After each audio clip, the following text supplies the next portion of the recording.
నమస్తే, welcome to Leo. కౌన్సిల్లో నారా లోకేష్ గారి ఉగ్రరూపం, అబద్ధాల తడికలు పడుతూ అబద్ధాలు చెబుతున్నటువంటి ఒక వైసీపీ నేతలకి చెమటలు పుట్టిస్తున్నాడు నారా లోకేష్. మొత్తానికి ఏం జరుగుతుంది అనే దానిపై మనతో పాటు సీనియర్ జర్నలిస్ట్ కనకదుర్గ వడ్లమణి గారు ఉన్నారు. వారిని అడిగి తెలుసుకుందాం. మేడం నమస్తే. నమస్తే అండి. నిన్న చూసుకుంటే అసెంబ్లీకి జగన్ కరెక్ట్గా 11 నిమిషాలలో 11 మందితో వచ్చి పరారైపోయాడని చెప్పి సంగతి అది తెలిసిందే. అయితే ఈరోజు కౌన్సిల్లోకి వచ్చేసరికి వైసీపీ ఏదైతే అబద్ధాలు చెప్తుందో దాన్ని గట్టిగా నొక్కాడిస్తుందో దానికన్నా గట్టిగా కారేస్తున్నాడు నారా లోకేష్ గారు. సో దీన్ని ఎలా చూడాలంటారు? అంటే వాళ్ళు ఒక ప్లాన్తో వచ్చారండి. మీకు గుర్తుందా, జగన్మోహన్ రెడ్డి ఓడిపోగానే ఫస్ట్ ఎవరితో పెట్టాడు సమావేశం? శాసనమండలి సభ్యులతోటే కదా. అంటే వాళ్ళు చాలా ఇంపార్టెంట్ అని ఆయనకు తెలుసు. అప్పుడు ఏం చెప్పాడు, మీరందరూ రెచ్చిపోండి, మీరు దేనికి కూడా ముందుగా మీరు అంటే అంగీకారం తెలపొద్దు అని ముందే వార్నింగ్ ఇచ్చాడు. సో అది బాగా వంట పట్టించుకున్నారు. ఆ ప్రతిపక్ష హోదా ఎప్పుడైతే రాదని అర్థమైందో నిన్న తెలిసే వచ్చాడు, కానీ నాటకాలు అక్కడ అంటే అటెండెన్స్ కోసం వచ్చాడు. ఇప్పుడు మనకి బడి పిల్లలకి అటెండెన్స్ ఎలా ఉంటుంది, వాళ్ళకి 60%, 70% అట్లా ఉండాలి. మామూలుగా 90% ఉండాలి. అదమంలో అదమం మనకి ఒక 60% ఉండాలి కనిష్టం అంటాం కదా. అట్లాగా ఈయనకి లేదు కాబట్టి వచ్చాడు, కానీ బొక్కబోర్లా పడ్డాడు. ఎందుకంటే నిన్న అది చెల్లదు అని చెప్పి నిన్నను స్పీకర్ వాళ్ళు తెలియజేశారు. మనం కూడా నిన్న మాట్లాడుకున్నాం, మీకు గుర్తుంటే మీరు కూడా అడిగారు, ఇది చెల్లుతుందంటారా చెల్లదంటారా అంటే చెల్లకపోవచ్చు, కానీ రేపటి క్లారిటీ వస్తుందని మనం అనుకున్నాం. సో క్లారిటీ నిన్న సాయంకాలానికే వచ్చింది. సో మరి ఇప్పుడు ఇంకా 43 రోజుల్లో వస్తాడా రాడా అనేది అదొక విషయం. ఇక్కడ అసలు విషయం ఏంటంటే అది అయ్యాక ఆయన సమావేశం అయ్యాడు వీళ్ళతోటి. ఇవాళ నుంచి సమావేశాలు, బడ్జెట్ సమావేశాలు ఉన్నాయని. సో వాళ్ళకి గట్టిగా వార్నింగ్ ఇచ్చాడు. ఇప్పుడు వార్నింగ్ ఏంటి, మీరు ఎవరు ఎక్కువ గట్టిగా ప్రశ్నిస్తే, ఎవరు ఎక్కువ తప్పులు ఎత్తి చూపిస్తే వాళ్ళని నేను గుర్తుపెట్టుకుంటానని చెప్పుకుంటాడు ఖచ్చితంగా. ఎందుకంటే గతంలో బూతులు ఎవరు ఎక్కువ మాట్లాడితే వాళ్ళకి అంత ఉన్నత పదవులు వచ్చాయి. ఎవరు ఎక్కువ చంద్రబాబు నాయుడిని తిట్టినా, లోకేష్ని తిట్టినా, పవన్ కళ్యాణ్ని తిట్టినా ఇమీడియట్గా వాళ్ళకి ప్రమోషన్స్, బాగా ధన సహాయాలు అన్నీ అందాయి. ఇదంతా కూడా ఓపెన్ సీక్రెట్. సో ఇప్పుడు మళ్ళీ అదే పంథాన్ని అనుసరిస్తున్నాడు ఆయన. కాకపోతే ఈసారి ఇక్కడ వాళ్ళు ప్రతిపక్షంలో ఉన్నామని మర్చిపోతున్నారు. ప్రతిపక్షంలో ఉన్నారు ఒకటి, 2 వాళ్ళు మాట్లాడినవన్నీ కూడా అబద్ధాలు. ఇప్పుడు అక్కడ జరిగింది, గవర్నర్ ప్రసంగాన్ని విన్నాక వీళ్ళందరికీ కూడా కుతకుతలాడిపోయింది నిన్న. అందుకే కదా వెళ్ళి వెంటనే ఆయన అడ్డుకుని పోడియం దగ్గరికి వెళ్ళి మాకు జస్టిస్ కావాలని అరిచి ఇవన్నీ చేసింది అందుకే. ఎందుకంటే ప్రజలు ఇవన్నీ వింటున్నారు. జగన్మోహన్ రెడ్డి చేసిన తప్పిదాలు గవర్నర్ మాట్లాడుతున్నాడు, వాళ్ళ హయాంలో జరిగినవన్నీ మాట్లాడారు. అదేవిధంగా 8 నెలల కూటమి ప్రభుత్వ హయాంలో ఏమేం మంచి జరిగింది, రాష్ట్రం ఎలా అభివృద్ధి చెందుతోంది చెప్తున్నారు. కాబట్టి అది ప్రజలకి వెళ్లకుండా ఉండడం కోసం పోడియం దగ్గరికి వెళ్ళి డ్రామా ఆడారు. ఇవాళ వాళ్ళు కూడా అదే పంథాన్ని అనుసరించి వీళ్ళు చాలా ఇదిగా ఆ పేపర్లు పట్టుకుని ఒక అతను అంటాడు, ఒక శాసనమండలి సభ్యుడు, మీరు ఇందులో తప్పిచ్చారు అని అతను అంటాడు. ఇంకొక ఆవిడ వరుడు కళ్యాణి అంటుంది, మీరు 4 లక్షల ఉద్యోగాలు ఇచ్చేసామని చెప్పారంటుంది. ఇట్లా ఎవరికి వాళ్ళు బొత్స రెచ్చిపోయాడు. సో అప్పుడు లోకేష్ ఆన్సర్ ఇస్తూ బొత్స గారిని ముందు మీరు మాట్లాడకుండా కూర్చోండి అన్నాడు. మీరు మాట్లాడకండి, మీరందరూ కూడా దళితులని ఎంత నరకయాతన పెట్టారు మీరు. డోర్ డెలివరీ చేసిన అనంతబాబు ఉన్నాడు ఇక్కడ, దళితుడిని చంపేసిన అంటే డాక్టర్ సుధాకర్, వాళ్ళని చంపేసిన వైసీపీ వాళ్ళ మాట్లాడేది దళితులకు ఏ రకంగా అన్యాయం చేశారో అందరికీ తెలుసు అని వాళ్ళని బాగా క్లాస్ పీకాడు. ఆ తర్వాత 4 లక్షల ఉద్యోగాలు కల్పన అన్నాం తప్ప 4 లక్షల ఉద్యోగాలు ఇచ్చామనలేదమ్మా, 6 లక్షల చిల్లర నిధులు వచ్చాయి, 4 లక్షల ఉద్యోగ కల్పన చేస్తాం మేమని చెప్పాము, మేమేమి అబద్ధాలు చెప్పలేదు, మీరు ఇంగ్లీష్ వెర్షన్ చూసుకోండి, ఒకవేళ తెలుగులో అచ్చుతప్పు ఏదైనా ఉందా అని అనుకున్నారు, కానీ అచ్చుతప్పు కూడా లేదు, అక్కడ కల్పననే ఉంది. అంటే వరుడు కళ్యాణి దగ్గర మరి ప్రత్యేకంగా అలా ఎలా వచ్చిందో మనకు తెలియదు. మరి వైసీపీ వాళ్ళ కుట్ర అది వాళ్ళే చెప్పాలి, లేదా సరిగ్గా చదువుకోలేదా? 2 రకాలు. ఒకటి వాళ్ళు ప్రింట్ ఏమైనా కొత్తగా చేసుకుని వచ్చారా, లేదు ఆవిడకి తెలుగు రాదా. ఎందుకంటే వాళ్ళందరూ ఇంగ్లీష్ మీడియం వాళ్ళు కదా. ఇవాళ అతను కూడా ఇంగ్లీష్ మీడియం చదువులు లేకపోవటం వల్ల ఐటీ ఉద్యోగాలు రావు, మీరు తెలుగు మీడియం పెట్టారు అని అంటున్నారు. దానికి కూడా కౌంటర్ ఇవాళ శాసనమండలిలో ఇవ్వడం జరిగింది. కాబట్టి వీళ్ళందరికీ కూడా ఇంగ్లీష్ తప్ప తెలుగు రాదు కాబట్టి వచ్చిన దౌర్భాగ్యం. కానీ మరి ఇంగ్లీష్ ఎందుకు చదువుకోలేదంటే ఇంగ్లీష్ వెర్షన్ ఎందుకు చదువుకోలేదో మనకు తెలియదు. ఇలాగే మొత్తానికి ఇవాళ మామూలుగా కాదండి కౌంటర్ ఇచ్చింది లోకేష్ గారు. లోకేష్ గారి అంటే సందర్భాన్ని బట్టి ఆయన ఎలా మాట్లాడగలరు అనేది ఇవాళ మనకు శాసనమండలిలో ప్రూవ్ అయింది. ఎందుకంటే లోకేష్ని వీళ్ళు ఎలా చెడుగుడు ఆడదామని చూశారో లోకేష్ ఇవాళ వాళ్ళని చెడుగుడు ఆడాడు. ఎందుకంటే ఆయన పేపర్స్ చూసేమీ మాట్లాడలేదు జగన్మోహన్ రెడ్డి లాగా, స్పాంటేనియస్గానే బదులిచ్చారు ఆయన.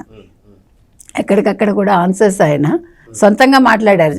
అది మనం ముఖ్యంగా చెప్పుకోవాల్సింది. ఇవాళ మన లోకేష్లో ఒక పరిపక్వత చూసామండి. ఆయన మాటల్లో కావచ్చు, ఆయన సమాధానం ఇచ్చిన విధానంలో కావచ్చు.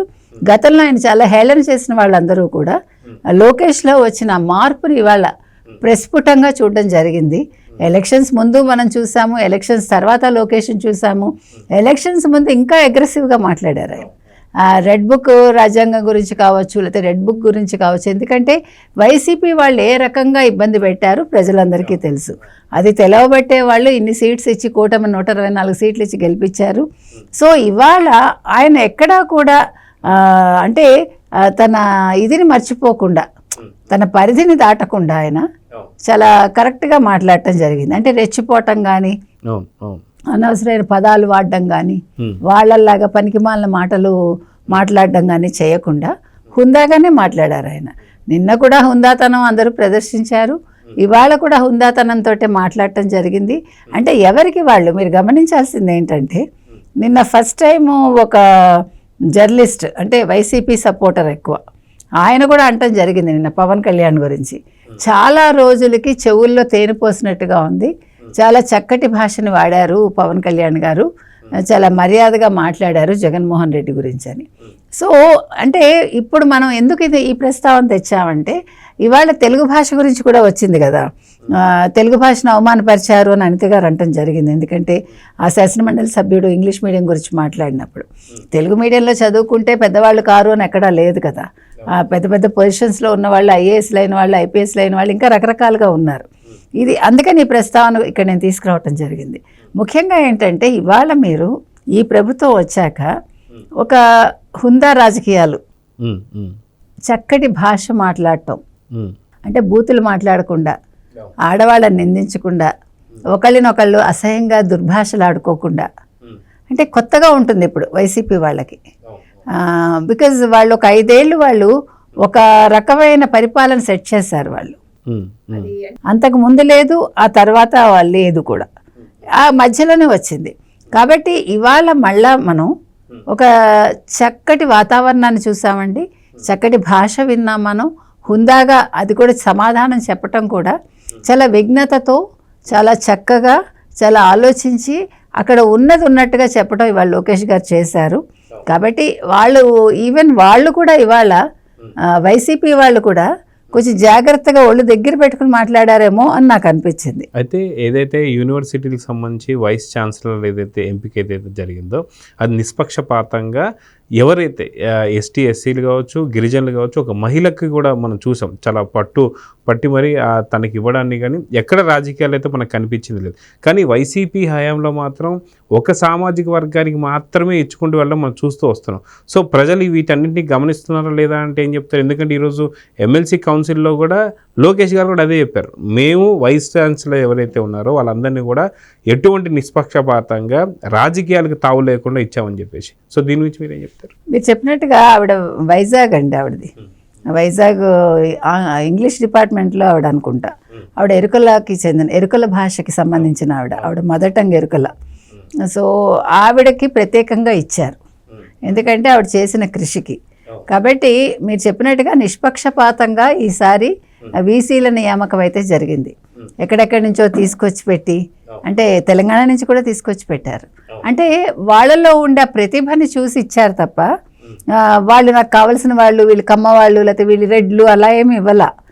మీరు గమనిస్తే కనుకైతే ఎందుకు చెప్తున్నామంటే, మీరు అన్నట్టుగా వైసీపీ హయాంలో మన వాళ్ళు అయితే చాలు ఇచ్చేశారు, అందులో మీకేం సందేహం అక్కర్లే. మనం పెద్ద పెద్ద పొజిషన్స్లోనే ఎక్కడెక్కడి నుంచో తీసుకొచ్చి వాళ్ళకి సీనియారిటీ లేకపోయినా వెంకటరెడ్డి లాంటి వాళ్ళు కావచ్చు, మరొకళ్ళు కావచ్చు, మొత్తం అంటే ఎవడు దోచి పెడతాడో అలాంటి వాళ్ళని తెచ్చిపెట్టుకున్నారు. వీసీలను కూడా అంతే కదా, అట్లాంటి వాళ్ళనే తెచ్చిపెట్టారు. కానీ అందుకు భిన్నంగా లోకేష్ గారు ఇవాళ ఈ వీసీల నియామకం అయితే చేశారండి. అంటే ఇలాగే ఉండాలి. ఇప్పుడు మనకి కావాల్సిన వాళ్ళని చెప్పి వాళ్ళకి అర్హత లేకపోయినా ఇవ్వకూడదు. మీరు ఏ వ్యవహారం తీసుకున్నా ఇంకా మీదట కొంచెం కత్తి మీద సాములాగానే ఉంటుంది. అంటే ప్రభుత్వానికి ఉంటుంది, ప్రభుత్వం తీసుకునే నిర్ణయాలు కూడా కత్తి మీద సాములాగానే ఉంటాయి. ఎందుకంటే చంద్రబాబు నాయుడు గారు మీరు గమనిస్తే కనుకైతే 95 అన్నారు ఆయన, ఇప్పుడు 95 లాగానే బిహేవ్ చేస్తున్నారు ఆయన ఎక్కడ రాజీ పట్టల్లా. ఆయనకు కావాల్సింది అంటే పరిపాలన సజావుగా సాగాలి, ఎవరు కూడా పరిధి దాటి వెళ్ళకూడదు, ఏమున్నా కూడా ఇంటర్నల్గా చర్చించాలి. అంటే ఈ విషయాలు ఎందుకు చెప్తున్నామంటేనండి, ఇవన్నీ కూడా ప్రతి వాళ్ళు కూడా ఒక మార్క్ సెట్ చేసుకోవాలి. ఎందుకంటే ఇలాగే ఉండాలి, ఇలాగే ఉంటుంది ప్రభుత్వం, నాకు అనుకూలంగా అయితే ఉండదు అనేది ప్రతి వాళ్ళు దృష్టిలో పెట్టుకోవాలి. ముఖ్యంగా ప్రభుత్వంలో పనులు ఒక రోజులో అవ్వవు, ఎందుకంటే ప్రయారిటీస్ ఉంటాయి, అంతకు మించి అంటే రకరకాల కండిషన్స్ ఉంటాయి, వాటికి అనుగుణంగా నిర్ణయాలు ఉంటాయి తప్ప ఇవాళ నేను చెప్పగానే అయిపోదు, చెప్పకపోతే మానేయరు వాళ్ళు.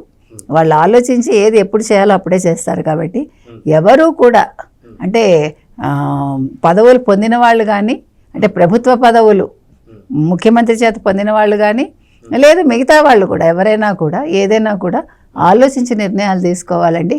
కాబట్టి లోకేష్ కూడా తండ్రి గారి బాటలోనే వెళ్తూ చాలా చక్కగా ఆయన సమాధానం ఇవ్వడం అయితే జరిగింది వాళ్ళ శాసనమండలిలో. అంటే ఎక్కడా కూడా మనకి ఏంటి ఇట్లా మాట్లాడారని అనిపించలా. చాలా సరిగ్గా మాట్లాడుతున్నారు ఈయన, చాలా చక్కగా మాట్లాడారు, సరిగ్గా సమాధానం ఇచ్చారు అనేది మాత్రం ఇవాళ మనం చూసాం. సో చూద్దాం మేడం, ఖచ్చితంగా కౌన్సిల్లో జరుగుతున్నటువంటి ఒక వైసీపీ అబద్ధాల తడికల్ని బద్దలు కొడుతూ ఏదైతే దద్దరిల్లించినటువంటి ఒక నారా లోకేష్ గారు అని చెప్పుకోవచ్చు. సో చూద్దాం ఏం జరగబోతుంది. నమస్తే. నమస్తే. Please subscribe to Leo news for more videos.